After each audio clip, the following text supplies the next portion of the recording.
Bismillahirrahmanirrahim. Assalamualaikum warahmatullahi wabarakatuh. Waalaikumsalam warahmatullahi wabarakatuh. Alhamdulillahirabbil alamin wassalatu wassalamu ala asrafil anbiya'i wal mursalin wa ala alihi wa sahbihi ajmain.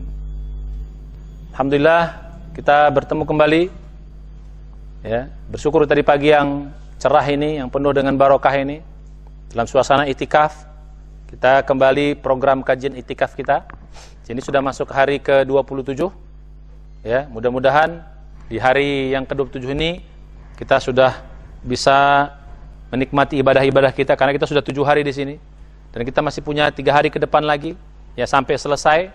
Ya, jangan merasa nanti Lailatul Qadar sudah ada malam sebelumnya, tidak. Ya, kita tetap berdoa. Malam 27 tadi malam adalah malam Lailatul Qadar, tapi tetap juga kita harus sempurnakan amal kita sampai selesai itikaf, yaitu malam takbiran. Ya, mudah-mudahan Allah beri kekuatan kepada kita bisa menyempurnakan Ramadan, sehingga Allah berikan semua janjinya, kita dapat derajat takwa, dan juga Allah berikan pahala Lailatul Qadar kepada kita.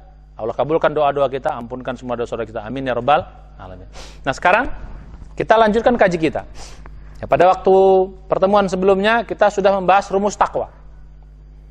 Ya, rumus takwa kita sudah bahas bahwa takwa itu adalah ya, takwa sama dengan, masih ingat lagi pertemuan sebelumnya, silahkan lihat kajian video sebelumnya. Ya, takwa itu adalah apa tadi yang di atasnya?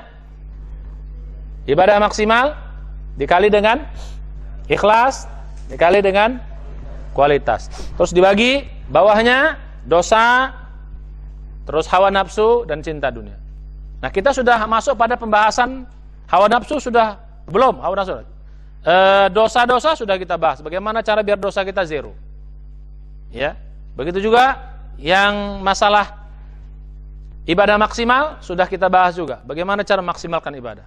Nah, hari ini bahasan kita adalah bagaimana biar kita bisa ikhlas dalam amal-amal kita. Ya, karena amal ini ikhlas ini sangat penting dalam beramal. Jadi justru inti daripada amal itu adalah ikhlas ini, karena kalau nggak ikhlas, amal ini nggak akan diterima oleh Allah Subhanahu Wa Taala.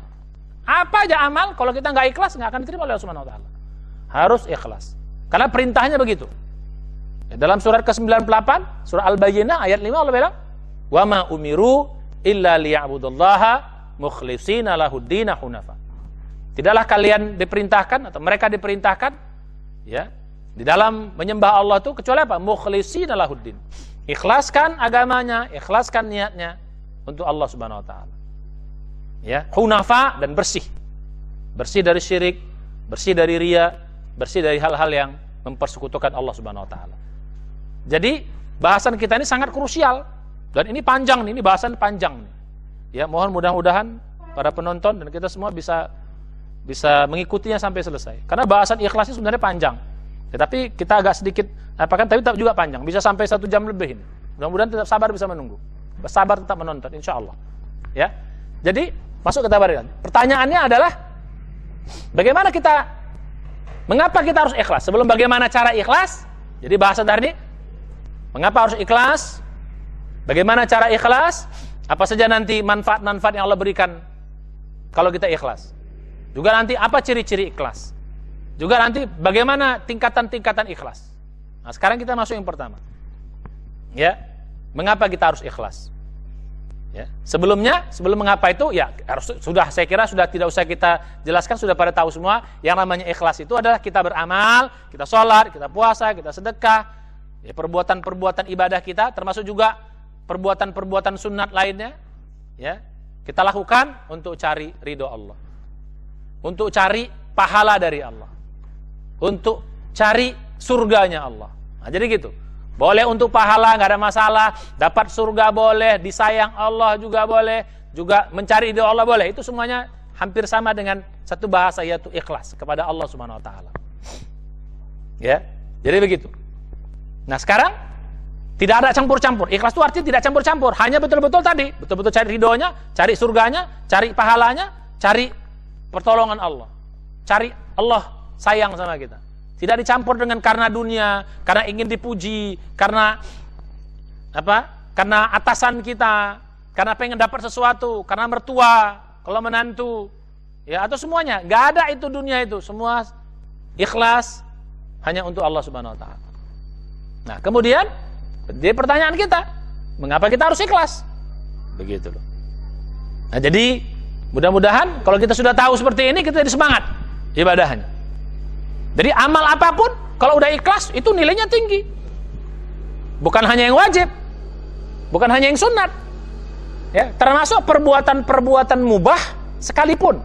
Makan, minum, tidur, hubungan suami istri, bekerja, olahraga, sosial kita. Semua yang perbuatan-perbuatan mubah, bukan ibadah langsung, bukan ibadah ma'adhah, bukan juga sunat, bukan juga wajib, itu akan bisa mendapat nilai di hadapan Allah Subhanahu wa taala, menjadi ibadah kita ketika kita ikhlas kepada Allah Subhanahu wa taala. Makan, ya Allah, aku makan untuk cari ridho-Mu ya Allah, pakai bismillah. Minum, ya Allah, aku minum untuk cari ridho-Mu ya Allah, pakai bismillah. Ya Allah, aku tidur ini, dengan tidur ini aku ingin ibadah kepadamu, biar aku ini, ya Allah, cari ridho-Mu, jadi ibadah. Ya Allah, aku menikah ini bukan hanya semata-mata aku pengen dapat keturunan, tapi aku nikah ini untuk cari ridho-Mu ya Allah. Jadi begitu semuanya.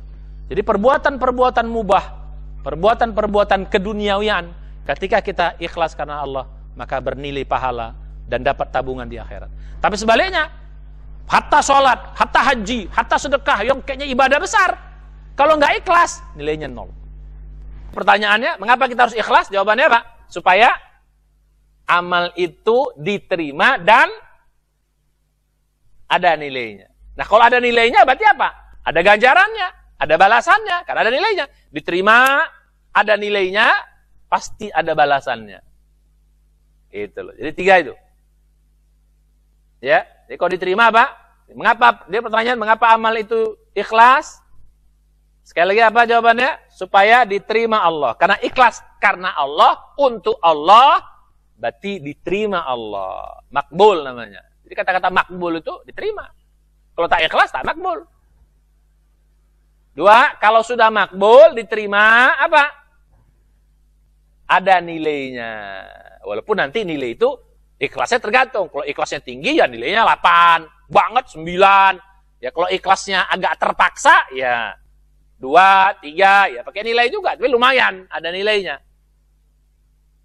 Kalau tak ikhlas, nilainya berapa? 0. 0. 0. 0. Jadi gitu. Apa ikhlas tadi? Jadi mengerjakan sesuatu, apakah ibadah, apakah amal soleh, apakah kebaikan-kebaikan. Termasuk juga bukan itu, termasuk juga meninggalkan keburukan pun juga harus ikhlas juga. Jadi ikhlas yang namanya amal soleh itu bukan hanya mengerjakan kebaikan, meninggalkan keburukan pun itu juga bagian dari amal soleh. Kita tidak berzina, kita tidak mencuri, kita tidak menzalimi orang lain. Kalau ikhlas, itu berpahala. Kalau ikhlas, ada nilainya di hadapan Allah Subhanahu wa taala. Jadi begitu. Ya. Kenapa kamu tidak menzalimi dia? Ya, saya takut sih sama dia, ngapain zalimi? Ya, enggak ada nilainya. Kenapa kamu tidak berbuat jahat? Supaya Allah sayang sama saya. Supaya dapat ridhonya Allah. Oh, bernilai di hadapan Allah Subhanahu wa taala. Jadi apa saja? Bahkan perbuatan apa tadi? Perbuatan yang mubah sekalipun, ketika ikhlas, dia ada nilainya. Apa yang mubah? Makan. Makan kan mubah. Apa arti mubah?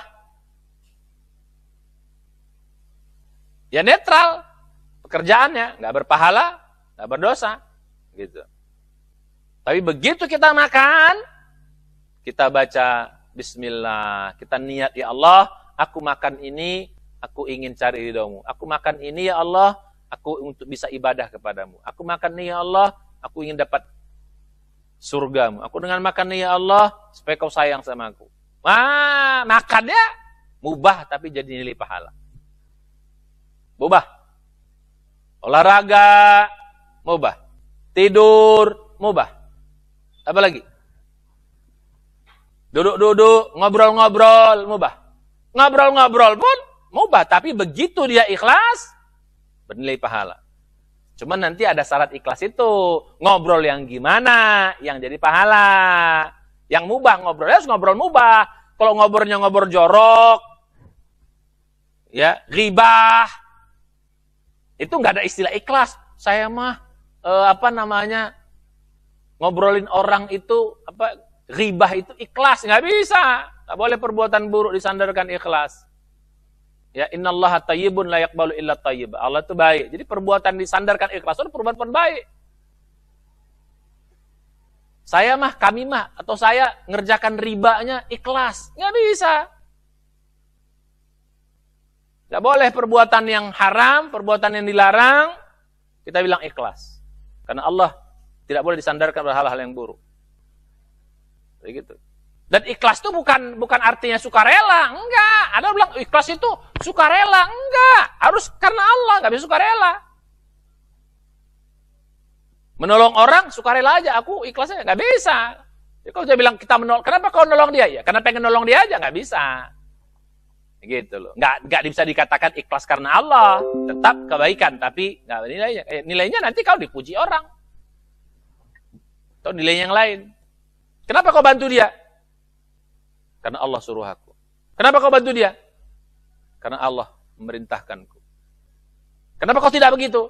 Karena Allah melarangku. Wah, jadi gitu. Itu namanya ikhlas. Bukan sukarela. Repot nanti. Ya, nanti bisnisnya riba, kami kan sukarela. Ya dia mau bayar ribanya, bayar lipat gandanya, ya kan nggak bisa. Tetap nggak boleh. Bejinah, sukarela, ikhlas nggak bisa. Ya, jadi ikhlas itu bukan artinya sukarela, bukan artinya rela, ya, tapi ikhlas itu disandarkan kepada Allah. Makanya dalam ayat banyak sekali. Contoh dalam surah Al-Bayyinah, ya, surat 98 ayat 5. Wa ma umiru illa liya'budullah mukhlishina lahuddin. Tidaklah mereka diperintahkan kecuali beribadah kepada Allah dengan mukhlishina lahuddin, mengikhlaskan agamanya. Mengikhlaskan niatnya. Banyak sekali ayat-ayat yang kita disuruh untuk ikhlas. Contoh lagi surat 6. Ayat 162, 163. Surat Al-An'am. Qul inna sholati. Ini kita baca malah kita disuruh membacanya setiap sholat. Sunahkan kita. Ini namanya doa iftitah. Qul inna sholati wa nusuki wa mahyaya wa mamati lillahi rabbil alamin. La syarika lahu wa bidzalika umirtu wa ana awalul muslimin. Itu dalam Al-Quran. Kalau dalam doa iftitah, wa ana minal muslimin. Loh, kok beda? Kok yang dalam Quran, awalul muslimin. Kalau yang dalam hadis, kita disuruh minal muslimin. Karena apa? Karena yang dalam Quran itu perintah buat Nabi. Qul, katakan Muhammad. Jadi kalau Nabi itu, wa ana awalul muslimin. Karena Nabi itu yang topnya orang Islam pertama. Kalau kita kan sudah pengikut-pengikutnya. Cukup dengan wa ana minal muslimin. Itu perbedaannya di situ. Ya, jadi kalau ayatnya wa ana awalul muslimin. Nah, jadi katakan Muhammad, ini ikhlas nih. Sungguhnya salatku, puasaku, salatku, ibadahku, menusuki, memahyaya hidupku, matiku, lillahi hanya untuk Allah, Tuhan semesta alam. La syarik, tidak ada syirikat. Maksudnya tidak ada syirikat, termasuk juga dalam amal. Bukan hanya dalam hal penyembahan saja, dalam hal ibadah pun la syarika lahu wa bidzalika umirtu. Itulah aku diperintahkan. Jadi kita diperintahkan ikhlas oleh Allah Subhanahu wa taala. Ya, itulah ciri orang yang wa ana minal muslimin. Itulah ciri orang yang muslim. Balik kita kepada tadi. Ya, banyak sekali ayat-ayat yang nyuruh kita untuk itu. Nah, sekarang itu yang pertama. Jadi ikhlas itu segala perbuatan, amal soleh, ya, termasuk yang mubah, ibadah, kebaikan, bahkan meninggalkan keburukan yang kita lakukan untuk mencari ridho Allah Subhanahu. Supaya Allah ridho, supaya Allah sayang sama kita.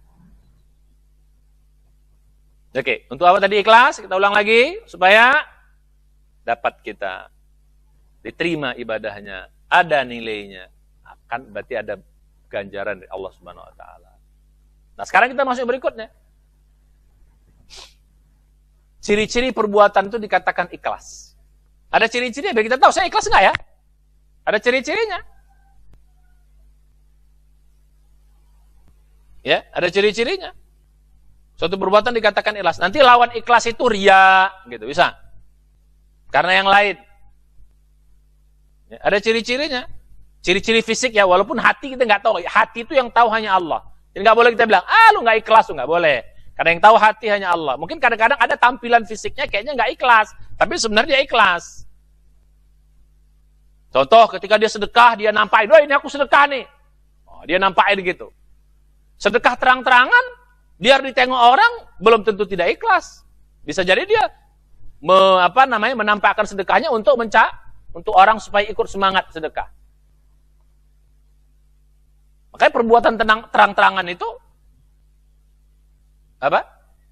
belum tentu tidak ikhlas, tapi peluang tidak ikhlasnya bisa besar gitu loh. Ya, makanya dalam surat kedua Al-Baqarah 271 kan Allah kata itu. Ya, in tubdu as-sadaqati fani'imahi. Kalau kau sembunyikan kau nampakkan sedekahmu fani'imahi, bagus dinampakkan. Tapi wa in tukhfuha wa tu'tuhal fuqara fahuwa khairul lakum. Kalau kau sembunyikan dan kau berikan kepada orang fakir, maka itu lebih baik bagimu. Jadi terang-terangan itu belum tentu tidak ikhlas, jangan bilang langsung tidak ikhlas, enggak. Ya, jadi gitu. Oke. Jadi apa ciri-ciri pertama? Ciri-ciri orang ikhlas. Atau ciri-ciri orang ikhlas itu ditengok orang, tidak ditengok orang, tetap dia kerjakan. Ada orang, nggak ada orang, tetap dia kerjakan. Tengok orang, ada orang, tetap dia kerjakan.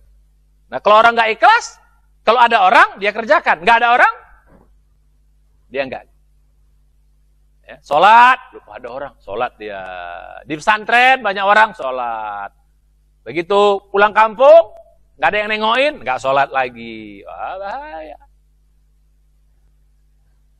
Ya, jadi gitu. Keropak, nengok, ada orang nengok, keropak lagi Jumatan, lewat, ada orang nengok, taruh. Gitu, nggak ada orang nengok, santai lewat aja, nggak ada yang nengok ini, gitu. Jadi ikhlas tuh gitu, ditengok tidak ditengok orang. Bahkan level berikutnya, ya, bisa juga dikatakan tidak ikhlas. Kalau sebenarnya ada nggak ada orang, dia kerjakan juga. Tapi begitu ditengok orang, ditambahnya, jadi nggak ikhlas itu. Gak ada orang nengok tadi tuh, niatnya ngasih berapa? Ngasih receh, uang, coklat, atau uang abu-abu 2.000 ke kotak amal, ke kotak keropak. Tapi begitu ada orang nengok, nengok, digantinya, jadi 50.000. Nah, itu jadi nggak ikhlas. Sebenarnya, ketika dia 2.000 tadi, orang nengok, nggak ada orang, tetap dia masukkan, itu ikhlas. Tapi begitu dia tukar jadi 50.000, gara-gara orang nengok, maka yang 50.000 menjadi tidak ikhlas. Ada nilainya. Rugi. Jadi gitu. Ya. Jadi tidak ada orang tetap. Kalaupun ada orang nggak usah ditambah, biar aja itu tunjukkan ikhlas. Jadi gara-gara ada orang jadi bertambah amalnya, jadi nggak ikhlas. Ya, jadi gitu. Itu yang pertama. Yang kedua, ciri-ciri ikhlas yang kedua. Apa ciri ikhlas yang kedua? Ciri yang kedua itu sama. Ya, dipuji orang tetap tidak dia bangga, nggak dipuji pun tetap dia beramal. Kita kadang-kadang nggak, kalau dipuji orang, semangat ya. Begitu nggak ada yang puji, jadi nggak malas. Kenapa kok nggak mau ini? Habis aku nggak pernah dipuji-puji sih. Ya, kadang-kadang suka gitu tuh, ibu-ibu gitu kan, yang masak-masak, tukang masak gitu kan. Kalau dipuji-puji masakannya bagus, semangat. Gitu nggak pernah dipuji-puji suami lagi. Kenapa nggak masak? Habis nggak pernah dipuji-puji. Jadi lemes. Dipuji tetap semangat. Nggak dipuji, nggak ada masalah. Orang cari ridho Allah kok. Dia pengen pujian siapa? Pengen pujian siapa? Pujian Allah. Kapan saja, di mana saja, kan tetap Allah Maha melihat, Maha mengetahui. Nggak ada masalah bagi dia. Tapi kalau dipuji orang naik semangat, begitu nggak dipuji, lemes. Nggak semangat lagi, nggak dipuji pun tetap semangat. Kenapa? Karena dia berharap pujian dari siapa? Pujian dari siapa? Dari Allah Subhanahu wa taala, bukan kepada manusia. Jadi gitu. Atau termasuk menambah amal. Kalau dipuji, nah ini harusnya dia ngasih duit ya. Ngasih duit sedekah. Kasih duit berapa? 5.000, 10.000. Terus dipuji orang, mantap kali sedekah kau. Nambah jadi 50.000. Jadi nggak bisa lagi. Jadi nggak ikhlas. Jadi gara-gara dipuji jadi apa? Amalnya jadi apa? Bertambah. Gara-gara sama juga ya tadi, ditengok nambah, dipuji nambah. Nggak ada yang muji, turun amalnya. Berarti itu tidak ikhlas. Apalagi ciri orang yang ikhlas itu, orang terima kasih maupun orang membalasnya juga nggak ada masalah. Kadang-kadang orang gitu, jadi dia tolong, pertama dia tolong, terus orang itu nggak terima kasih, yang ditolong nggak terima kasih, dibantu nggak terima kasih. Besoknya lagi, ketika orang itu minta bantuan, nggak ditolong, kenapa? Lo nggak tahu terima kasih kamu. Kemarin saya bantu kamu nggak terima kasih, sekarang nggak boleh. Berarti yang kemarin itu tidak ikhlas. Kenapa? Dia berharap terima kasih. Jadi berharap terima kasih pun itu tidak ikhlas. Jadi berharap balasan dari orang. Jadi kalau untuk apa kau bersedekah? Supaya dia bayar kebaikan saya. Ya. Jadi termasuk juga ibu-ibu kita orang tua ini. Kita mendidik anak, kita membesarkan anak, kita ngasih makan anak, bukan supaya anak itu membalas budi sama kita, bukan. Kalau niatnya, anak itu udah besar, dia balas yang budi sama aku. Kalau itu berarti kita nggak ikhlas. Bayangkan capeknya kita ngasih makan anak kita. Bayangkan tuh capek anak kita. Kasih makan, kita besarkan dia. Terus dia nggak, kita harapkan balas budinya. Bukan berharap budi dari siapa? Balasan dari siapa? Dari Allah Subhanahu wa taala. Rugi kali, banyak kali. Berapa uang kita habiskan? Sayang. Bahkan kadang-kadang oleh gram-gram dia marah. Kamu nih, nyesel aku ngasih makan kau. Kalau tahu aku dulu kok gini kau besarnya, tahu kasih makan kau. Habis amal tuh. Kan juga begitu gitu.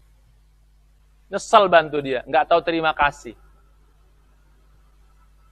Orang terima kasih, nggak terima kasih, kita bantu dia balas jasa sama kita, atau balas kebaikan kita, nggak ada urusan. Karena saya bantu Anda, bukan mencari supaya Anda balas saya bantu Anda, bukan supaya Anda berterima kasih, saya bantu Anda supaya Allah terima amal saya. Saya bantu Anda supaya Allah yang membayarnya, bukan kamu yang bayar.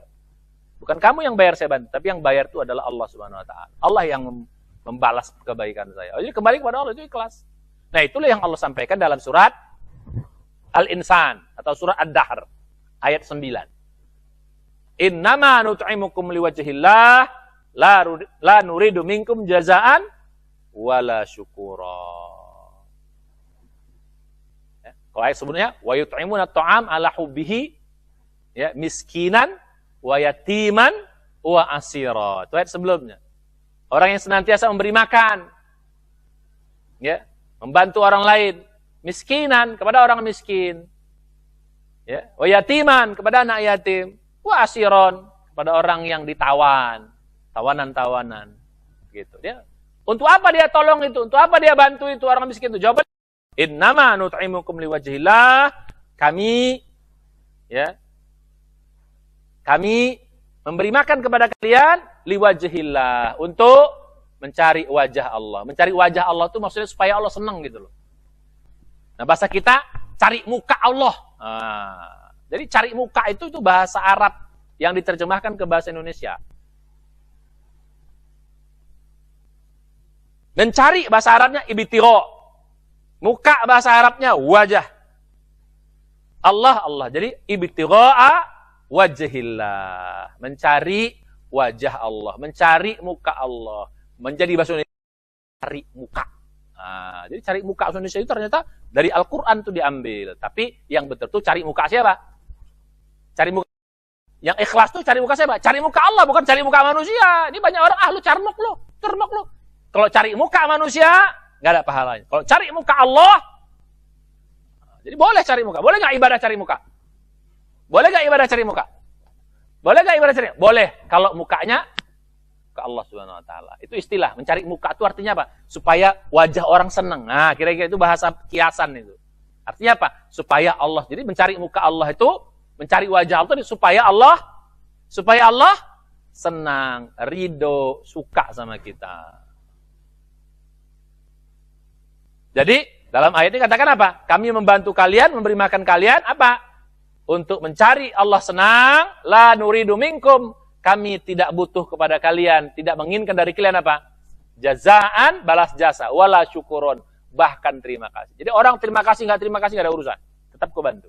Kadang-kadang kita kan gitu, udah kita bantu dia, kan gitu kita sering. Kita bantu orang, habis itu kita lagi susah, kita minta tolong sama dia, lo bantu gua dong. Kan dulu saya bantu kamu. Nah, kalau kita bilang, dulu kan saya bantu kamu, sekarang kamu bantu aku, berarti perbuatan dulu jadi tidak ikhlas, dicoret.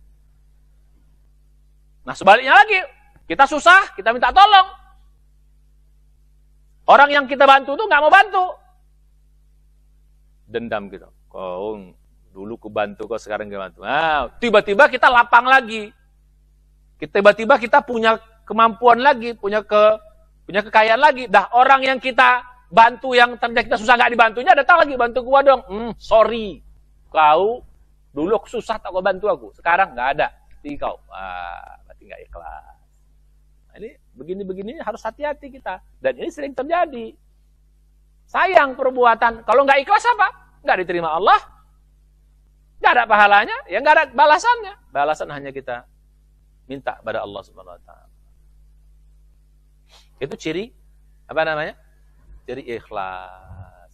Apalagi ciri ikhlas yang keempat. Tidak dibangga-banggain.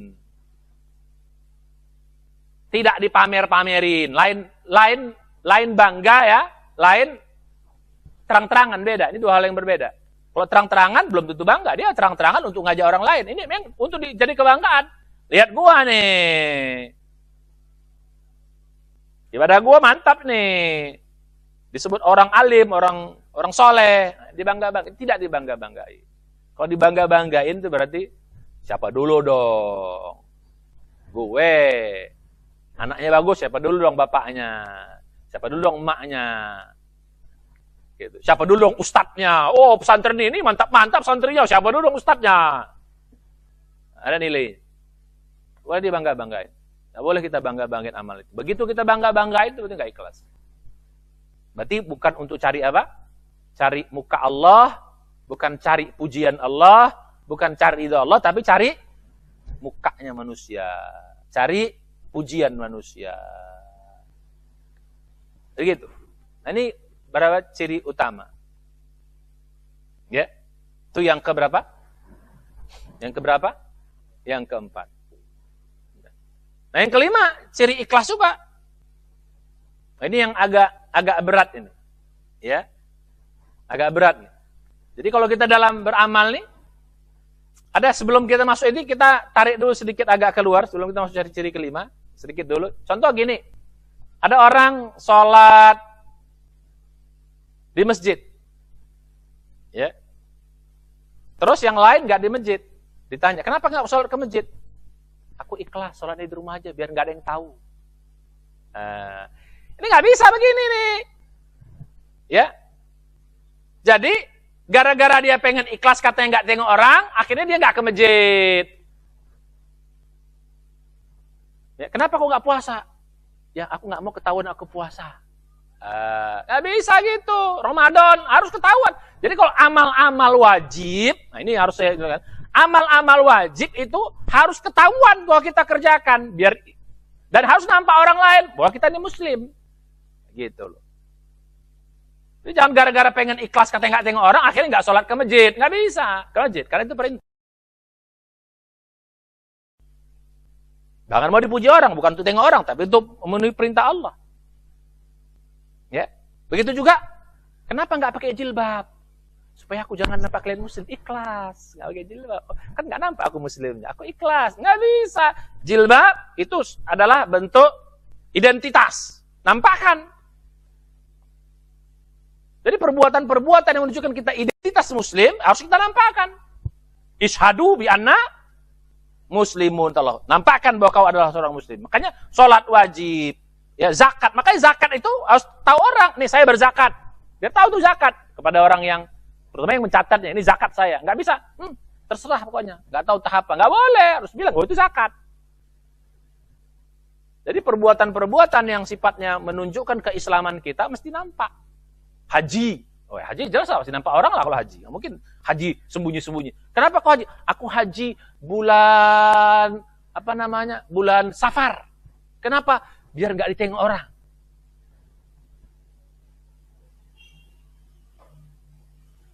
Kan aku ikhlas, nggak ditengok orang aku haji. Aku sendiri haji, nggak tengok orang. Oh ikhlas sekali aku. Gitu, bisa begitu. Ya, jadi perbuatan-perbuatan yang sifatnya wajib yang harus menunjukkan keislaman kita, kecuali yang sunat. Yang sunat baru. Yang sunat baru. Ya, yang sunat itu baru kita sembunyikan. Makanya sholat sunat yang terbaik itu di mana? Di rumah, supaya tersembunyi. Ya. Puasa sunat, bahkan puasa sunat itu kalau bisa orang nggak tahu kita puasa. Tapi kalau puasa wajib harus tahu kita puasa. Ramadan harus tahu orang kita puasa. Ya, kalau sunat orang nggak boleh tahu kita sedang puasa, nggak. Ya, kita kasih minyak supaya nampak kita seperti orang yang segar. Bukan puasa sunat. Tahu loh, puasa aku. Puasa apa? Malah kalau kita dikasih makan orang, diajak orang makan, kita puasa. Jangan bilang aku puasa, makan. Kau dapat pahala 2. Pertama apa? Pahala memenuhi undangannya. Yang kedua apa? Pahala kau sembunyikan amalmu. Ikhlas itu.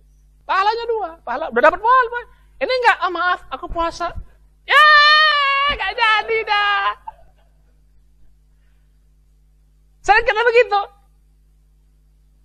Ya, jadi orang puasa nggak boleh tahu. Bahkan kalau kita bilang kita puasa nggak ada orang tiba-tiba dia makan, ya ngapain dibilang kita puasa? Ya makan saja. Jadi orang kan nggak tahu kita puasa. Yang tahu kita puasa siapa? Allah tahu. Pahalanya dapat 2. 1 pahala dia ngajak menyenangkan saudara. 2 pahala kita menyembunyikan amal kita. Ikhlas. Atau jangan sampai puasa apa ini buka.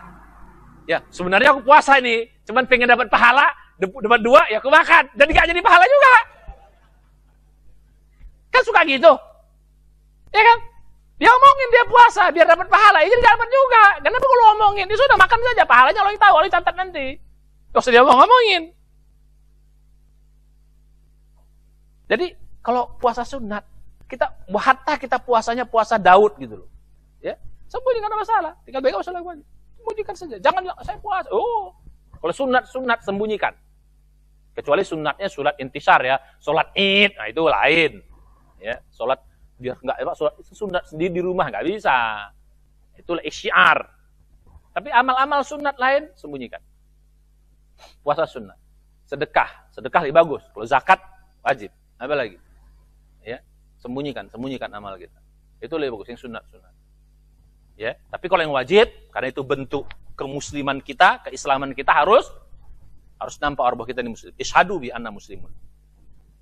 Paham maksudnya ya? Jadi bisa dibedakan ya. Jadi kalau ada orang bilang dia tidak ke masjid gara-gara apa? Takut dibilang alim. Kenapa ke masjid? Takut dibilang alim, takut ikhlas. Bukan, gak ada urusan. Masjid perintah penjaga. Ya, sirron wa ala niatan. Beramal kan tuh? Alladzina yunfikuna amwalahum ya bil laili wan nahar sirron wa ala niatan. Enggak apa-apa terang-terangan.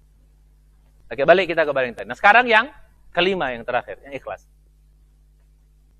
Ya. Ikhlas yang kelima itu adalah tidak terpaksa. Tidak terpaksa. Nah, ini agak berat.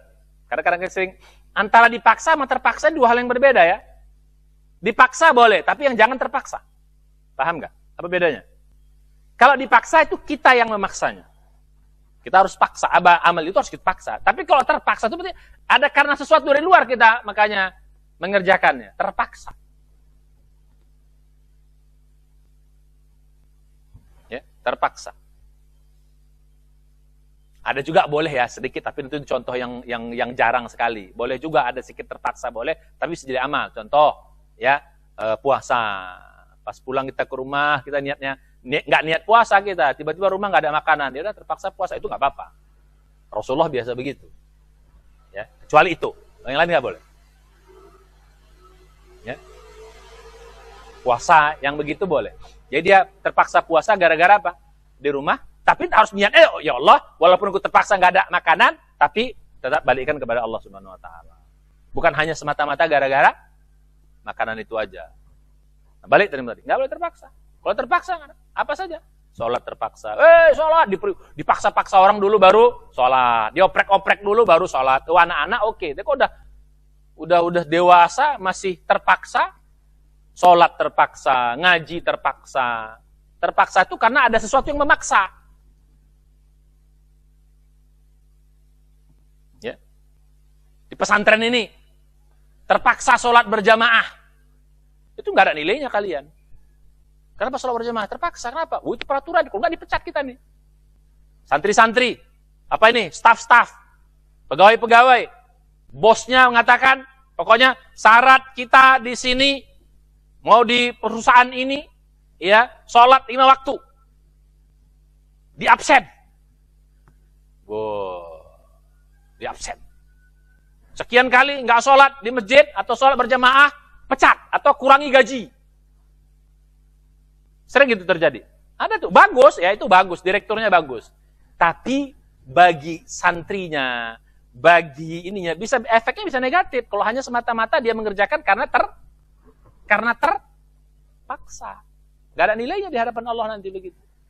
Untuk anak-anak oke, kita paksa kebiasaan. Jadi dari awalnya boleh lah. Awalnya terpaksa sebagai belajar, pemula, orang baru tobat, orang baru baik, oke. Tapi jangan sampai lama terpaksa terus.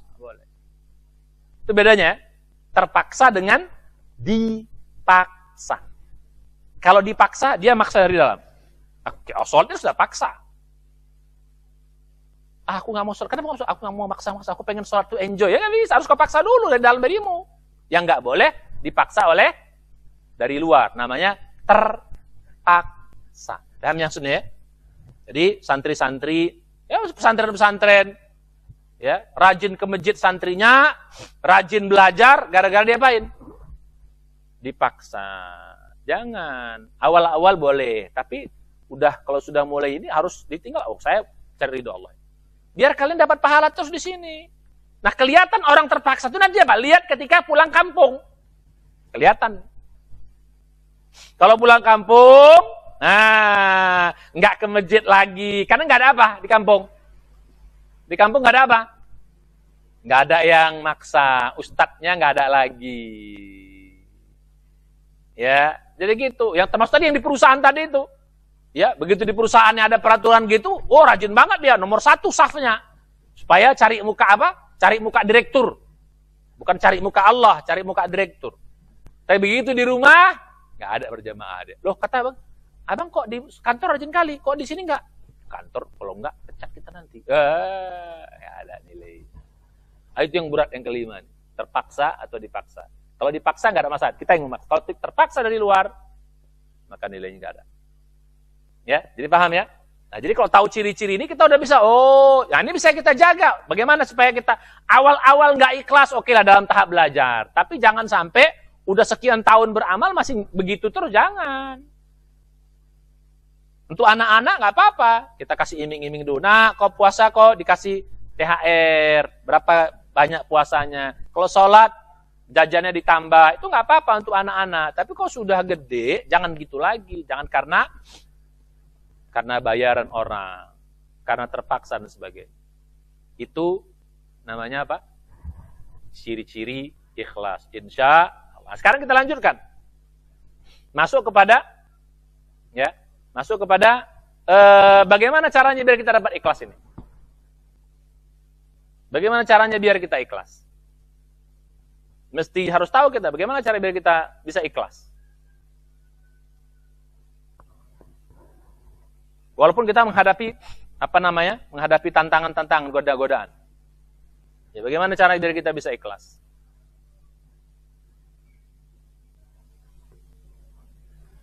Ya, tahapan pertama biar ikhlas itu ya memang harus ada ilmunya dulu. Kita harus punya ilmu, ya. Kalau nggak ada ilmu nggak bisa, maka harus ke tekniknya. Bagaimana biar kita bisa ikhlas? Awal-awal dipaksa ikhlas tuh nggak apa-apa. Dipaksa dulu nggak apa-apa. Dipaksa oleh kita. Tapi lama-lama harus jadi kebiasaan. Gimana biar kita ikhlas? Atau setiap kita beramal diniatkan karena Allah. Niatkan, ya Allah, aku lakukan ini untuk ikhlas kepadamu. Niatkan. Istilah saya tanam. Tanam. Ya, mau sholat, kita sudah berada di depan sajadah, ya. Sebelum kita takbir, niatkan dulu, ya Allah, aku sholat ini mencari ridhomu, ya Allah. Aku sholat ini supaya engkau sayang sama aku. Aku cari ini supaya dapat pahala darimu. Gak ada masalah. Jadi niatkan. Jadi sebelum ibadah, tanam itu. Mau apa lagi? Ya. Jadi jangan sampai kita gak berniat. Pokoknya Allah Maha tahu. Enggak, tanam. Ada manfaat itu nanti. Tanam. Makanya istilah saya, kalau niatnya mesti ditanam. Enggak usah disebutkan. Karena tempat niat itu dalam hati. Fil qalbi. Bukan di mulut. Nah, yang ada pun yang di mulut itu enggak apa-apa. Itu tahap, untuk memudahkan saja. Nawaitu shauma ghadin an ada'i fardhi syahri ramadhana hadis, itu bukan niat, itu diucapkan supaya memantapkan niat yang di dalam. Niatnya di sini, itu supaya dilafazkan itu memantapkan yang di sini. Diucapkan supaya yang di dalam makin mantap. Kalau diucapkan doang yang di dalam enggak ada, ya bukan niat juga namanya. Nawaitu shauma ghadin ada'i fardhi usolli fardhu maghrib mulutnya doang yang diucapkan, ininya kosong. Harus tanam. Baru dia nanti punya kekuatan. Jadi karena niat itu punya kekuatan nanti. Justru kekuatan amal itu dimulai dari kekuatan niat. Gitu.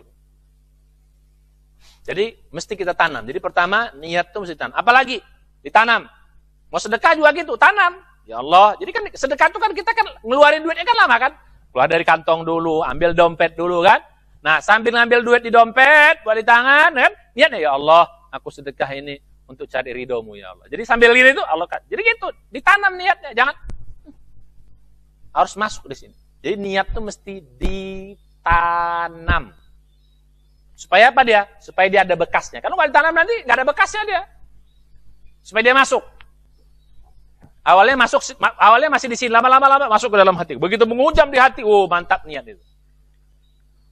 Begitu juga niat itikaf di sini. Ya Allah, sengaja aku niat dari awal ke rumah. Ya Allah, aku niat ini untuk cari itikaf ini untuk cari ridhomu, ya Allah. Supaya kau sayang sama aku. Ingin pahala darimu. Itu namanya ihtisab. Ihtisab itu apa? Semata-mata ingin balasan dari Allah Subhanahu wa taala. Namanya ihtisab. Makanya bunyi hadisnya, man shoma ramadhana imanan wahtisaban.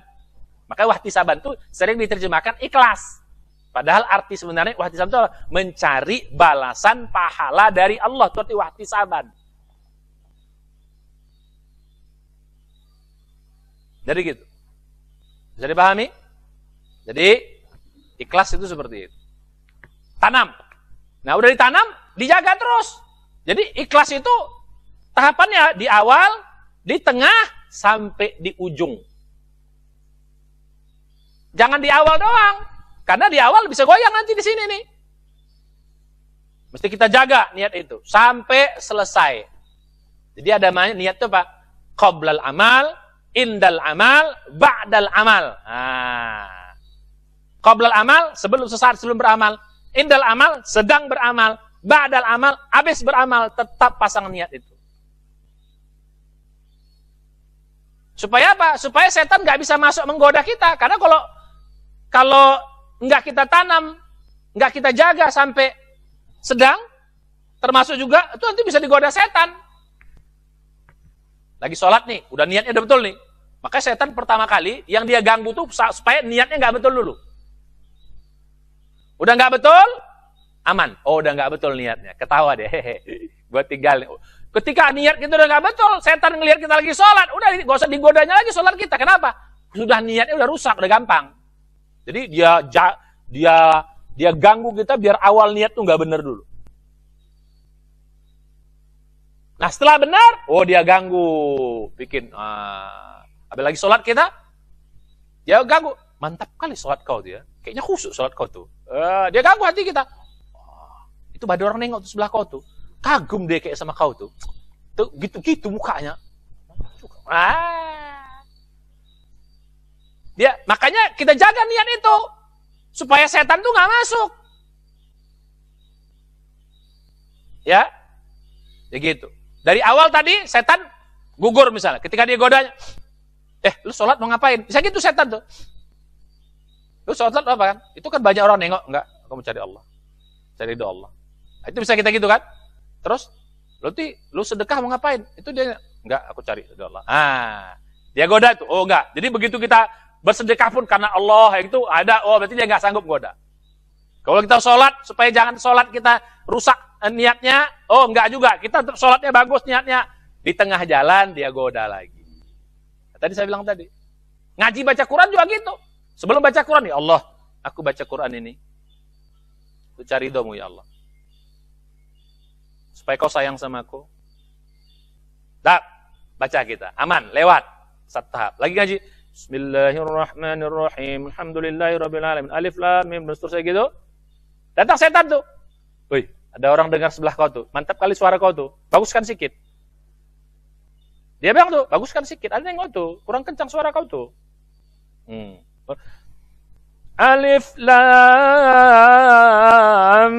mim. Wah, kena kita. Mulai, ya kan? Nah, makanya harus dijaga. Begitu setan menggoda, kita jaga. Begitu dia bisik-bisik, enggak. Aku cari doa Allah, bukan karena orang lain. Pergi kau setan. Aku ngaji ini untuk cari doa Allah. Aku sholat ini cari doa. Aku sedekah ini. Gitu. Oh, jadi sepanjang jalan itu jadi begini. Jadi niat itu, nah selama ini orang suka salah, bahwa niat itu hanya di awal. Tidak. Awal, tengah, sama ujung. Ya ini misalnya ini amal. Di sini sebelum beramal namanya qoblal amal. Ini sepanjang jalan ini niatnya dijaga. Sampai di ujung di sini niatnya dijaga. Karena nanti di ujung, kalau kita nanti lewat di sini, bisa dia goda di sini. Itu tadi, ya, pas lagi kita sedang sholat, mantap kali loh ya, ada orang, udah selesai kan? Aman? Belum. Setan bilang juga, ternyata di antara orang yang sholat semua itu, kau yang paling khusyuk rasanya, yang lain tuh gak khusyuk tuh, banyak yang gini-gini. Gitu main dia. Kita jadi apa namanya? Betul juga kayaknya. Paling khusyuk aku nih. Lewat. Jadi niat itu dijaga sampai di ujung. Karena setan tuh paling apa namanya? Paling berkepentingan supaya kita jangan beramal, supaya amal kita rusak. Pertama dicegahnya supaya jangan beramal. Kalau beramal dicegahnya supaya niatnya nggak benar. Kalau masih dikerjakan, dibuatnya supaya rusak juga niatnya. Sampai di ujung dibuatnya kita bangga. Jadi kadang-kadang ibadah-ibadah ngumpet itu bagus memang. Tapi setan bisa masuk di ngumpet-ngumpet itu. Sedekah. Lewat apa kan? Hamba Allah. Nih, pakai catatan nih. Hamba Allah. Oke. Bagus kan? Hamba Allah. Kira di amplop. Umumkan ini ada sedekah masjid kita. Oh, sedekah. Fulan bin Fulan. Terus Fulan bin Fulan. Fulanah bin Fulan. Binti Fulan. Terus hamba Allah. 20 juta. Terus Fulan bin Fulan. Cuman gua yang hamba Allah. Yang lainnya nama disebut. Setan tuh jago kali dia. Dia mainkan di situ. Padahal kita niat bikin hamba Allah supaya apa? Supaya apa? Ikhlas. Setan main di situ. Kayaknya cuman hamba Allah, cuman gua ini. Yang lain tidak ikhlas. Disebut-sebut namanya semua. Oh, bangga-bangga semuanya. Gua yang nggak bangga. Dia nggak bangga, bangga dirinya sendiri. Nggak bangga sama orang, dia bangga sama dirinya. Setan masuk. Sholat malam, ngumpet-ngumpet.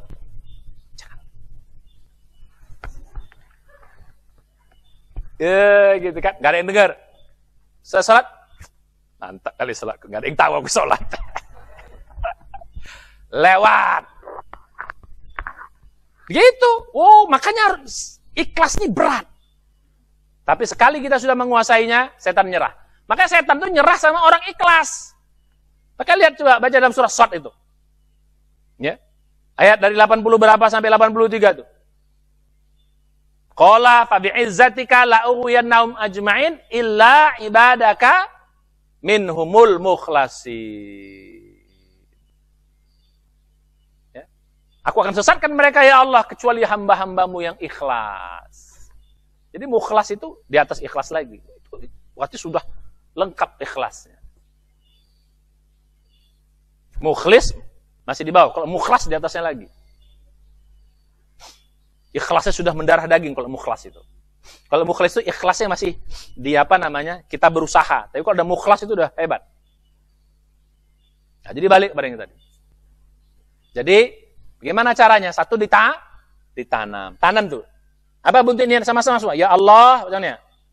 Sama-sama semuanya. Ini niat, bunyi kalimat niatnya gini, tapi diucap dalam hati ya. Ya Allah, sengaja aku mengerjakan amal ini untuk cari ridhomu ya Allah. Jadi ya, supaya engkau sayang kepadaku ya Allah. Mencari pahala darimu ya Allah. Mencari balasan darimu ya Allah. Kira-kira gitu. Terserah. Boleh juga mencari surgamu ya Allah. Boleh, gak ada masalah. Jadi apa? Ya Allah, aku kerjakan ini. Apa kalau sholat? Ya, sholat ini. Sedekah, sedekah ini. Baca Quran ini. Untuk cari ridhomu ya Allah. Supaya kau sayang sama aku. Disebut di sini. Dalam hati. Jadi di niat itu ditanam. Nah efeknya apa saya bilang tadi? Kalau dia udah bagus efeknya, setan gak bisa goda. Bukan hanya setan gak bisa goda. Jadi kalau kita niatnya udah bagus, setan gak bisa goda. Karena begitu setan goda, dia udah hidup dia. Makanya mengapa ditanam biar dia hidup. Begitu setan tadi masuk, mantap kali kok ya. Ada orang yang enggak. Aku kerjakan untuk cari Allah. Dia ngelawan. Ada apa namanya? Ada perlawanan. Ada bantahan dari hati kita. Lu bangga lu, itu banyak orang muji-muji lu tuh.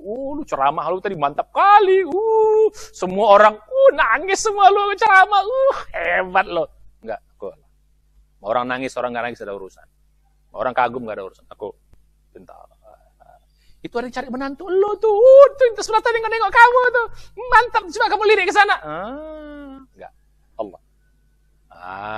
Ini kan yang bujang-bujang ini kadang-kadang ya bukan bujang, kita pun juga kadang-kadang suka setan masuk. Bukan hanya ustadz, bukan manusia. Ustadz digoda juga. Berat, ustadz itu apalagi lebih berat godaannya. Akan dipuji orang. Diini orang. Kalau datang itu jalannya udah gini. Cium tangan. Nah, gitu. Bahaya, ustadz juga bahaya.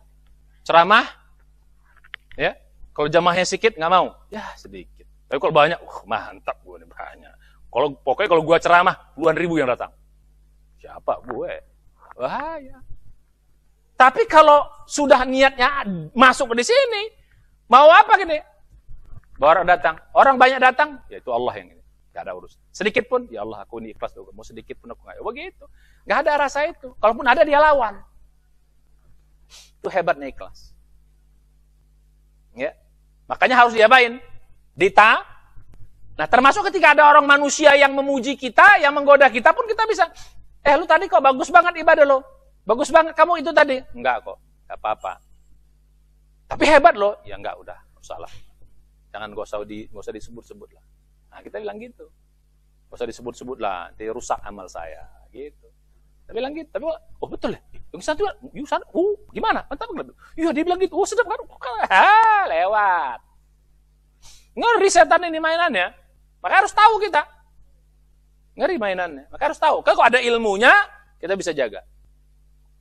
Jadi gimana caranya? Menanam apa tadi? Berikhlas itu tanam, awal, dijaga sampai selesai. Bahkan sudah selesai tetap. Kadang-kadang dia sampai tahun berikutnya juga bisa. Gara-gara 5 tahun kemudian. Itu bisa rusak amal kita gara-gara sekarang. Amal yang dulu-dulu bisa rusak sekarang. Bisa.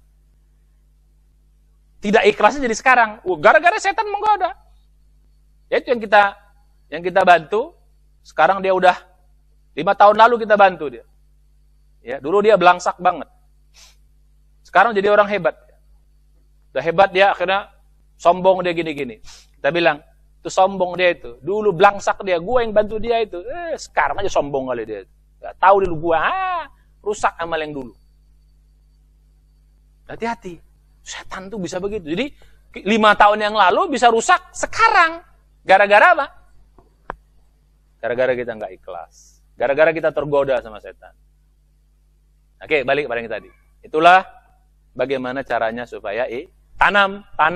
Awalnya kecil, tanam, kalau gede, tanam lagi. Makanya tanamnya terus. Sholat itu berapa kali satu hari?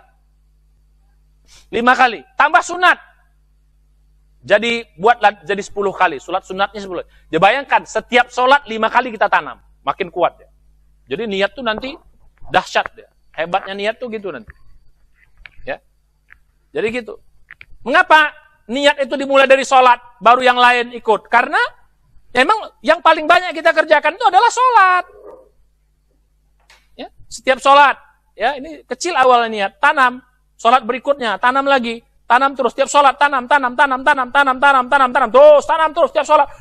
Berapa puluh ribu kali dia nih kita tanam. Wow. Niat tuh. Dahsyat. Besar efeknya, power nanti keluar. Dimulai sholat, karena sholat paling banyak. Makanya kalau sudah sholatnya ikhlas, efeknya nanti keluar sholat. Jadi sholatnya mulai ikhlas, nanti mulai. Kalau udah sholatnya ikhlas, sudah terbiasa dengan sholat, akhirnya apa? Sedekahnya jadi ikhlas, puasanya jadi ikhlas, baca Qur'annya jadi ikhlas, bahkan hidupnya jadi ikhlas, matinya pun ikhlas. Makanya qul inna sholati, mulai sholat dulu ikhlasnya. Karena sholat yang paling banyak. Mulai dilatih. Karena satu hari 5 kali. Bisa 10 kali kalau plus sunat. Bayangkan 10 hari tanam. Besoknya 10 kali tanam. Tanam lagi. Dahsyatnya. Makanya harus ditanam. Biar dia tumbuh. Tapi kalau nggak ditanam, nggak ada. Mau 20 kali kita sholat, ya niatnya nggak dapat apa-apa.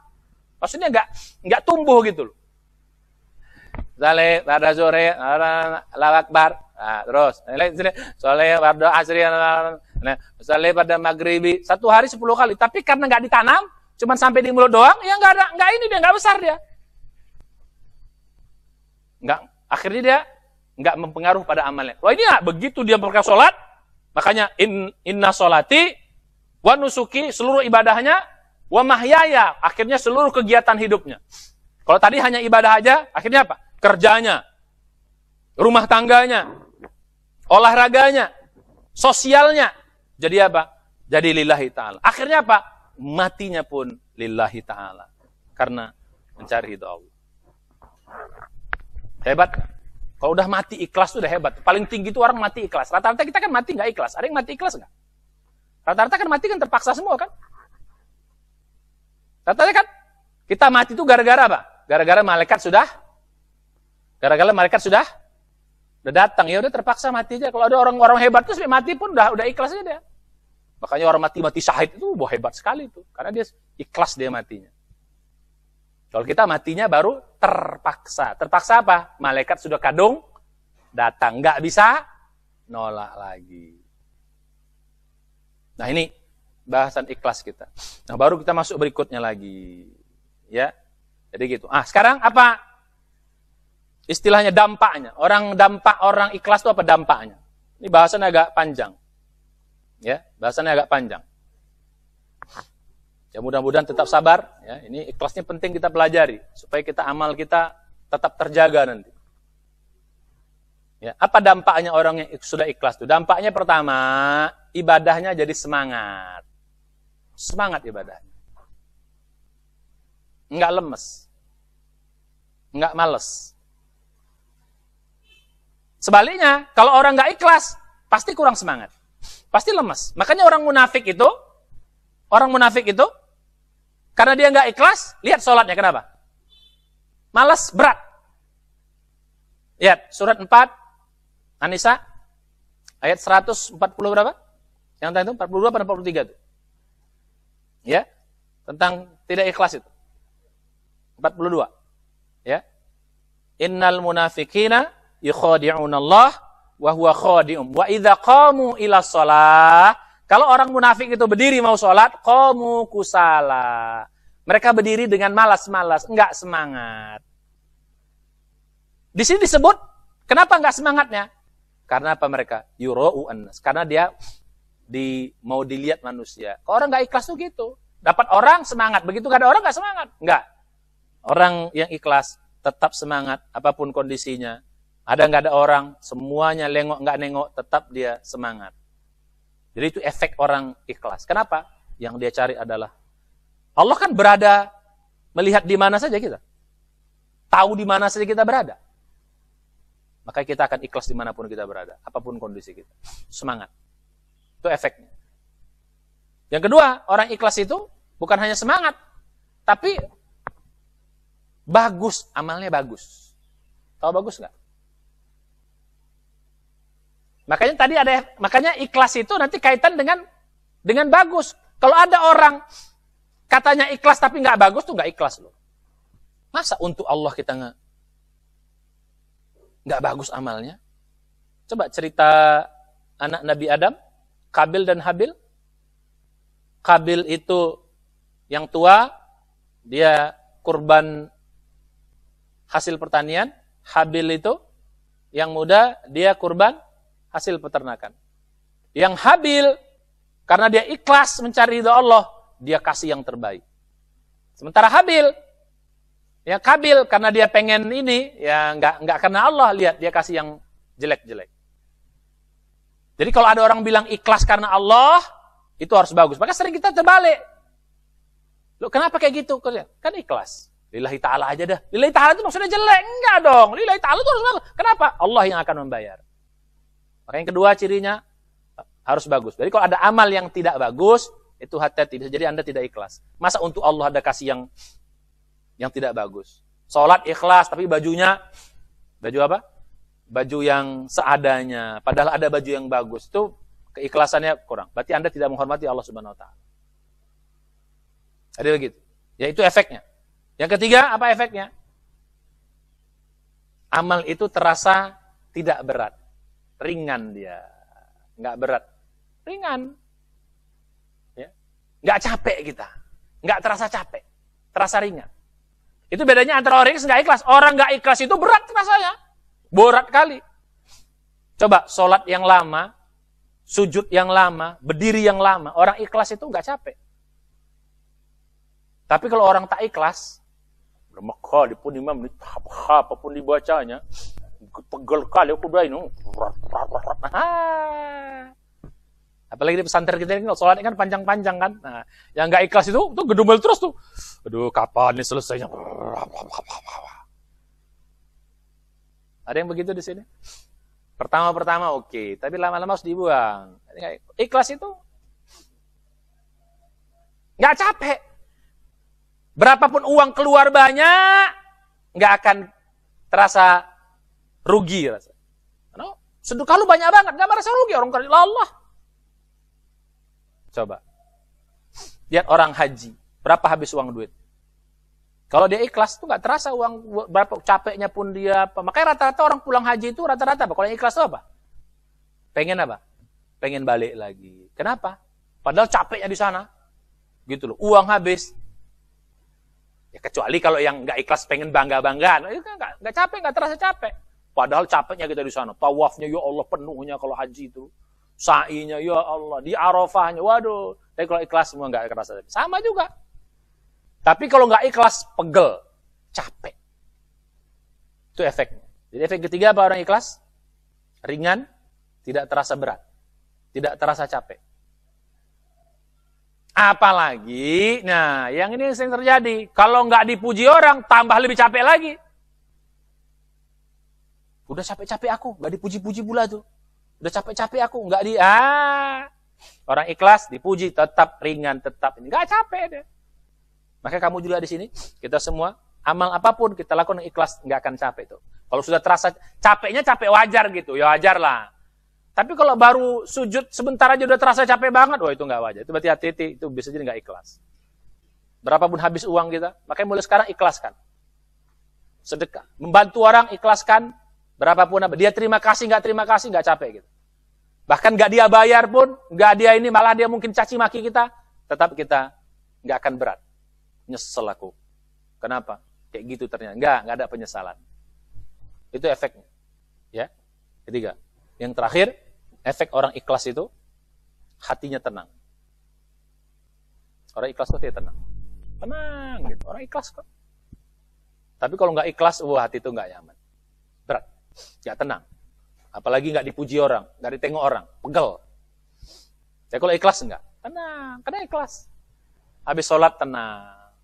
Salah satu efeknya Allah berikan kepada orang yang ikhlas itu ketenangan hati. Ketenangan hati. Suami kita, ikhlas kita melayani suami, walaupun suaminya mungkin nggak sesuai dengan keinginan kita, tetap kita tenang. Istri kita, walaupun nggak sesuai dengan keinginan kita, karena kita ikhlas, kita kasih makan istri kita kasih makan anak kita kasih, tetap ikhlas kepada Allah, hati kita tenang. Walaupun mungkin belum sesuai dengan harapan kita. Kita orang tua juga gitu. Jadi orang ikhlas itu lebih tenang. Maka orang nggak ikhlas itu nggak tenang bawaannya. Dia hanya senang. Kalau dipuji baru senang. Kalau nggak dipuji, pundung, merah. Inilah efek dari ikhlas. Ya, enak. Jadi enak kan terasakan, maka amal pun jadi indah. Nah, sekarang kita bahasan yang terakhir itu adalah level-level ikhlas. Ini level-level ikhlas. Jadi biar kita tahu, kalau bisa kita sampai yang paling tinggi, level-level ikhlas. Jadi ikhlas itu ada level-levelnya. Ya. Ada level-levelnya. Nah, level yang paling rendah, ikhlas itu dipaksa oleh diri sendiri. Ya, itu level yang paling rendah. Sholat dipaksa, tetap ikhlas. Ngaji ngantuk-ngantuk dipaksa. Bagus, nggak apa-apa, tidak dari dalam. Yang jangan terpaksa. Ya, yang syuting juga ikhlas, nggak terpaksa. Ya, nggak apa-apa dipaksa. Semuanya, ya, nggak apa-apa. Dipaksa itu, tapi sudah berpahala. Kenapa? Tetap karena dipaksa untuk cari ridho Allah, tetap gak ada masalah. Itu level pertama. Level kedua, supaya cari pahala, cari surga, itu tetap ikhlas. Udah mulai naik level. Udah mulai bagus tuh. Kenapa kau amal tuh? Oh, pahalanya gede, bagus. Kenapa itu? Nanti supaya masuk surga, nggak apa-apa. Itu bodoh. Orang mencari surga, dapat pahala, itu sudah hitungannya ikhlas. Jangan bilang nggak ikhlas. Kan cari ridho doang. Ya, surga itu kan bagian dari ridho Allah juga. Pahala itu kan bagian dari ridho Allah juga. Kalau nggak ridho, nggak akan dikasih pahala kita. Paham? Jadi jangan dibilang orang cari surga. Maka kadang ada yang, ya maaf ya, ya sebagian dari orang-orang yang mengatasnamakan sufi, itu kadang-kadang ya suka berlebihan. Ikhlas itu tidak mengharap agama, tidak mengharap surga. Kita nggak mengharap surga. Gimana kita nggak mengharap surga? Orang bunyi ayatnya ada. Kenapa Allah gambarkan surga banyak-banyak dalam Al-Quran? Ya supaya kita berharap. Orang kita juga minta surga kok. Gitu kan? Kita minta surga. Kok nggak ngapain kita? Coba dalam surat 37. Apa surat 37 itu? 37? Surat As-Saffat. Nah, surat-surat itu kan? Ya, inna hadza wal fawzul azim. Limithli hadza falyamalil amilun. Karena surga inilah harusnya kalian berusaha bekerja. Jadi limithli hadza itu maksud hadza itu surga. Falyamalil amilun.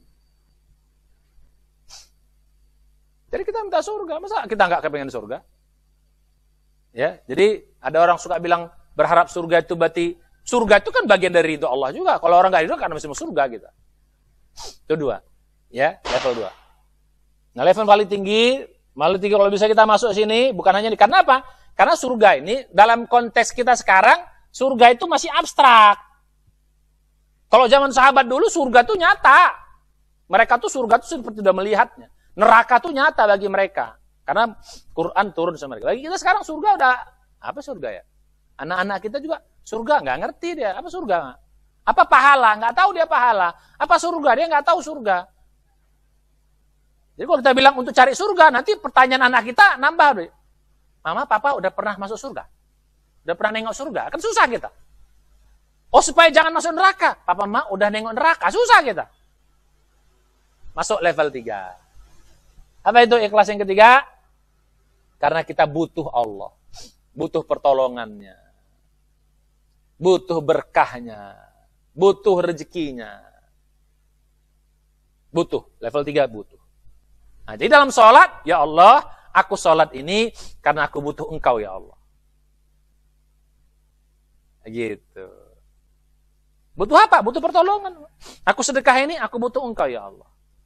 Jadi butuh. Jadi orang butuh itu sudah, makanya bunyinya apa? Wasta'inu bis-sabri. Minta tolonglah kamu kepada dengan. Jadi sholat itu untuk apa? Untuk kau minta tolong sama Allah. Jadi kita butuh. Iyyaka na'budu wa iyyaka nasta'in. Karena kita butuh Allah. Jadi mulai apa? Jadi untuk apa? Jadi pertanyaan, nah ini boleh kita ajarkan sama anak kita. Nak, sholat nak. Kenapa nak? Sholat nak. Supaya kita ditolong Allah nak. Kan oh iya, kalau rajin sholat, maka Allah tolong kita. Kan masuk akal kan? Sholat dapat pahala. Nggak nyambung anak kita. Tapi sholat, supaya Allah tolong kita, masuk. Supaya rezeki kita dimudahkan. Nah, supaya kita dijaga Allah, dilindungi dari hal-hal yang nggak bagus. Nah ini. Tuh. Dari level 3 apa? Ibadah karena sedekah. Supaya Allah lindungi kita, jaga kita.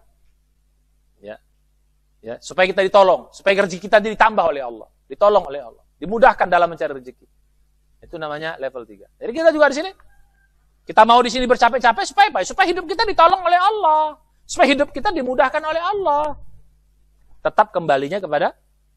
Nah yang keempat, nah ini lebih tinggi lagi. Apa yang keempat? Ibadah untuk bersyukur. Kalau ditolong kan belum dapat, pengen dapat. Kalau bersyukur, sudah dapat, mau terima kasih. Nah. Dan ini bisa kita ajarkan sama anak-anak umur 5 tahun, sudah ngerti tadi konsep butuh. Ditolong. Umur anak 5-6 tahun, bersyukur juga sama, terima kasih. Nak, kita sholat nak, kita puasa nak, kita sedekah nak. Kenapa? Bersyukur nak, kita udah dikasih Allah rezeki, kita bersyukur dengan sedekah. Bersyukur nak, kita udah dikasih hidup sama Allah nak, kita sholat. Bersyukur, kita terima kasih. Kalau sama manusia, terima kasihnya, terima kasih. Ya kan? Dia kasih kita, terima kasih. Kan gitu, kita ajar anak kita. Kalau ada orang memberi, bilang apa? Terima kasih. Kan kita ajarin gitu. Anak tuh ngerti. Nah, kalau Allah terima kasihnya gimana? Allahu Akbar. Sholat.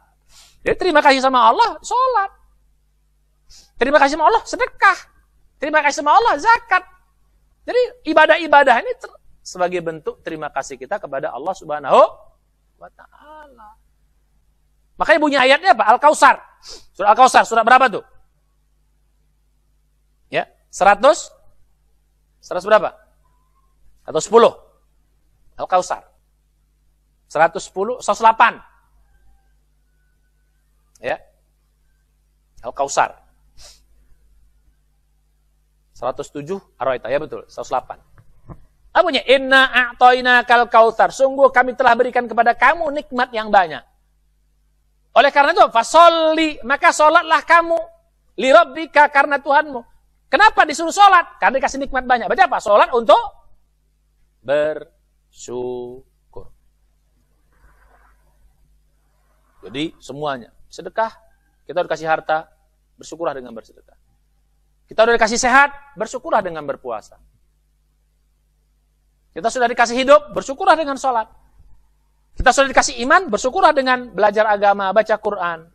Jadi semua kita kerjakan untuk, mulai sekarang, niatkan bersyukur. Ya Allah, aku kerjakan amal ini untuk bersyukur kepadamu. Berterima, anak-anak ngerti? Umur 5 tahun, 6 tahun, 7 tahun, anak mengerti tentang konsep terima kasih. Jadi ibadah adalah sarana berterima kasih. Bahkan dalam ayat kan, wa'buduhu waskurulah. Kan begitu kan? Sembahlah Allah dan bersyukurlah. Kan begitu. Jadi ibadah itu sarana bersyukur. Surat apa tuh? Wa'buduhu waskurulah. Surat Al-Ankabut. Ya kan? Disuruh, sembahlah dia. Dimulai dari rezeki itu. Ya. Jadi gitu. Fabtahu indallahi rizqa wa'buduhu waskurulah ilaihi turja'un. 29 Ankabut ayat berapa? Mintalah rezeki kepada Allah. Habis itu apa? Wa'buduhu, ibadahlah kepadanya. Waskurulah, bersyukurlah. Jadi ibadah itu bentuk syukur kita kepada Allah.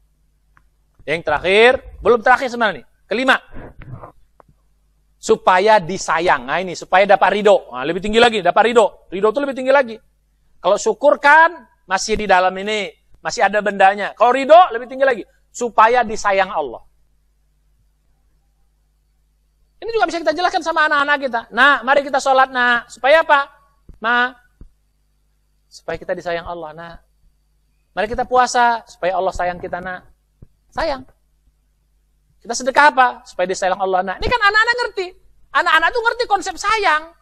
Ini kadang-kadang kita nggak ngajar anak tuh. Sholat kok, nggak wajib kok. Bukan nanti Tuhan marah sama kau. Tuhan marah. Masuk neraka kau nanti.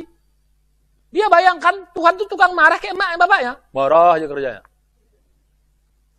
Jangan kita ajarkan anak kita takut-takuti kayak gitu. Nggak boleh, nggak baik. Masuk neraka kau nanti. Anak tuh nggak ngerti neraka. Untung dah ngajak, mama udah pernah ke neraka rupanya. Tanya repot kita nanti, kok tanya begitu? Ajarkan ya, nah, kita sholat, kita puasa, kita mengaji, kita sedekah, kita berbuat baik sama orang lain. Supaya apa, nak? Supaya Allah sayang sama kita, nah. Kan, kalau kita disayang sama Allah, seperti kamu. Kamu disayang sama Bapak, kamu disayang sama Mama, disayang sama Papa, apa? Kalau disayang kan apa? Kamu diberi, kamu dikasih, kamu dijaga. Nah gitu, kalau Allah sayang sama kita apa? Apa yang Allah berikan? Kalau Allah udah sayang sama kita? Dilindungi, diberikan hidayah, diampuni dosa-dosa. Oh, bahkan ujungnya kalau Allah sayang sama kita. Sayang itu bahasa Arabnya rahmat atau ridho. Ujungnya apa? Surga. Kalau Allah sudah ridho sama kita, ujungnya pasti dikasih surga. Kalau Allah ridho sama kita, sayang sama kita, udah tidak ada orang yang masuk surga karena amalnya. Tapi karena apa? Pelajaran sebelumnya? Karena rahmat, sayangnya Allah. Ridho. Ya. Jadi begitu. Nah sekarang, tanam buat anak-anak. Jadi anak-anak, tiga ini konsep udah ngerti. Satu, supaya apa tadi? Ditolong Allah. Dua, supaya apa tadi? Ingin bersyukur, terima kasih. Tiga, nah yang paling tinggi ini top ini. Kita belum nyampe di sini. Karena apa? Cinta, mahabbah. Oh itu, kalau tadi, supaya disayang Allah. Dari Allah ke kita. Tetap dapat sesuatu. Tapi paling tinggi itu apa? Karena mahabbah, cinta. Kenapa kita menyembah Allah? Karena kita cinta sama Allah. Wah, itu dahsyat itu. Istri, ya, misalnya, kenapa pengen menyelai suami baik? Supaya disayang suami. Oh, itu bagus. Ya. Kenapa kita ini? Supaya disayang nih. Tapi apa? Suami melayangin istri karena aku cinta kamu. Wah, itu dahsyat itu. Istri kita kelepak itu langsung. Aku kasih makan kamu supaya kamu sayang sama saya. Itu bagus ya. Aku ini kamu supaya kamu sayang sama saya. Itu bagus. Tapi aku kasih ini karena aku mencintai kamu. Tuh kalau bilang perempuan kayak gitu. Gitu. Itu hanya suami istri yang bujang-bujang nggak boleh bilang sama perempuan kalau belum nikah, nggak boleh. Ini hanya boleh dibilang sama suami istri. Itu aja kepada manusia. Kepada Allah lebih dahsyat lagi kita bilang, ya Allah, aku kerja ini karena aku cintaku kepada Engkau ya Allah. Dahsyat. Itu orang-orang yang sudah level-level apa wali, level orang-orang yang apa siddiq, para nabi, apa itu mereka sudah itu. Kita nggak usah sampai situlah. Yang ini ya, yang sampai syukur aja udah hebat kali. Apalagi sampai ridho tadi udah hebat kali itu. Jadi berapa tingkatannya? 6. Minimal kita berada di mana? Yang 2, 3, 4. 2 apa tadi? Supaya dapat pahala. Itu minimal tuh. Supaya apa tadi? Yang agak minimal banget, ya minimalis banget, ya tadi dipaksa. Nah kita minimal yang kedua. Yang ketiga, karena kita butuh pertolongan. Jadi kalau gitu niatnya gimana di dalam sholat? Ya Allah, boleh kita gabung. Ya Allah, sebelum takbir, dalam hati, ya Allah, sengaja aku sholat ini supaya disayang olehmu ya Allah. Boleh digabung tiga-tiganya. Aku sholat ini supaya aku bersyukur kepadamu ya Allah. Aku sholat ini supaya engkau tolong aku ya Allah. Jadi boleh digabung tiga-tiga ini. Dalam niat, boleh. Digabung tiga-tiganya. Boleh salah satunya, boleh tiga-tiganya. Boleh 2, boleh. Terserah, mana aja. Atau boleh kondisional. Kok lagi susah, niat sholatnya apa? Ya Allah, aku sholat ini supaya kau tolong aku ya Allah, kau mudahkan urusanku ya, supaya kau angkat ini musibah. Itu berarti niat sholatnya apa? Supaya ditolong. Boleh. Kok lagi dapat nikmat, Lagi senang, ya Allah, aku sholat di pengen bersyukur. Hari ini kau banyak kali kasih nikmat sama aku, ya Allah. Aku ingin bersyukur, ya Allah. Allahu Akbar. Gitu. Nggak dapat nikmat juga, nggak juga susah-susah amat. Ya Allah, aku sholat untuk cari ridhomu, ya Allah. Bisa tiga-tiganya, bisa salah satunya, tergantung kondisi. Sudah dipahami? Ini namanya niat yang ditanam. Lihat sekarang, semua niat tanam setiap mau ibadah. Setiap. Jadi bukan hanya, jangan pukul rata. Ada yang kadang-kadang niatnya niat satu segerombolan gitu. Jangan. Seperti niat puasa. Ya, pokoknya aku 1 bulan nih puasa. Itu boleh juga nih, tapi itu nggak nendang dia niat gitu. Tiap mau imsak, ya Allah, aku puasa ini untuk cari ridhomu, ya Allah. Gitu. Jadi paling bagus niat itu sebelum imsak. Jadi lagi lebih boleh. Malam-malam boleh juga, tapi bagus sebelum imsak. Ya Allah, aku niat. Jadi niat tuh paling bagus sesaat sebelum beramal. Sholat juga gitu. Nanti aku sholat jam sekian. Itu baru niat awal. Ditanam lagi ketika mau takbir, tanam niat di situ. Ya, kalau begitu dahsyat amal kita. Insya pahala dapat, ridho. Kalau kan inamal a'malu biniat, kita tergantung niat. Kalau niat sholatnya pengen ditolong Allah, kita akan ditolong Allah. Kalau niat sholatnya pengen bersyukur, nikmat akan ditambah. Kalau nikmatnya pengen disayang, kita disayang sama Allah. Wah, dahsyat. Jadi, mari luruskan niat kita. Terutama dalam Ramadan ini, insya Allah bukan hanya nilainya yang banyak, tapi Allah juga berikan manfaatnya dalam diri kita. Insya Allah. Nah, mudah-mudahan kita diberikan kekuatan Allah untuk niat. Ya, dengan niat ini mudah-mudahan amal kita semakin lama semakin bagus. Dengan niat ini semakin ikhlas, semakin bagus, semakin hebat. Akhirnya makin kita dewasa, makin kita tua, amal kita semakin ikhlas. Kalau benar. Tapi kalau niatnya nggak benar, sampai tua niatnya level 1 aja. Nggak nambah-nambah. Tapi kalau benar, level 2, level 3, level 4. Bahkan dahsyat nanti sampai level 6. Kenapa? Karena cinta. Biasanya cinta itu apa? Orang yang cinta sama Allah itu kalau dia apa? Dia sudah rasakan semuanya, dia sudah yakin banget sama Allah. Kalau kita kan belum. Makanya mereka tuh levelnya begitu. Ya, jadi mudah-mudahan kita insya Allah pada pertemuan ini agak panjang memang, karena memang bahasannya lebih serius tentang niat yang ikhlas. Ya, mudah-mudahan ini bermanfaat. Mudah-mudahan dari sini kita mulai tahu dari awal, ya, bagaimana ciri-cirinya, apa manfaatnya, bagaimana cara nanamnya, sampai level-levelnya. Mudah-mudahan ini bisa kita amalkan dalam amal-amal soleh kita. Ibadah mulai sekarang lakukan, mulai dari sholat, tiap sholat 5 waktu niat awalnya. Tiap sholat sunat pasang niat. Apa lagi? Tiap mau sedekah, pasang niat. Tiap mau baca Quran, pasang niat. Ya Allah, sengaja aku baca Quran ini untuk cari ridhomu. Dengan baca Quran ini supaya kau tolong aku. Tiap mau sedekah, pasang niat. Mau itikaf, mau berwudu, semuanya. Mau rumah tangga juga nanti efeknya. Mau rumah tangga, pasang. Ya Allah, aku rumah tangga ini supaya engkau ridho sama aku. Supaya cari ridhomu. Ya Allah, aku bisnis ini supaya dengan bisnis ini aku mencari ridhomu. Semuanya. Inna sholati, mulai dari sholat, wa nusuki, seluruh ibadah yang lain, wa mahyaya, seluruh aktivitas kehidupan, wa mati, bahkan mati pun ya Allah, aku mati ini untuk cari ridhomu. Dahsyat kau sampai di situ. Akhirnya mati pun jadi ibadah. Insya lillahi rabbil alamin. Untuk Tuhan semesta alam. Mudah-mudahan kita bisa mengamalkannya, termasuk saya juga. Kita istiqomah. Insya Allah mudah-mudahan amal kita diterima Allah. Kalau sudah diterima, maka Allah berikan seluruh kebaikan manfaatnya kepada kita. Itulah yang Allah janjikan kepada kita. Amin ya rabbal. Mudah-mudahan bermanfaat. Mudah-mudahan kita bisa amalkan. Mudah-mudahan Allah beri kekuatan kepada kita untuk mengamalkan dalam kehidupan kita. Memang godaan ada. Setan pasti akan ganggu. Ya. Yang ada di sini-sini itu bukan niat, itu kadang-kadang setan tuh. Kadang-kadang kita suka ada ditiupkan, "Oh, lu hebat banget." Itu bukan, itu setan itu. Buang aja. Kita lagi beramal, ada yang goda, "Lu mantap banget." Itu bukan kita, itu setan, buang aja. Tapi akan jadi kita kalau, "Lu mantap banget." Bener juga ya, itu jadi kita jadinya.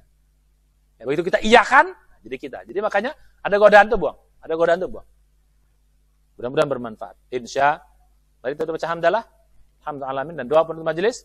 Subhanallah, saudara anta, Astaghfiruka wa atubu ilaih. Assalamualaikum warahmatullahi wabarakatuh.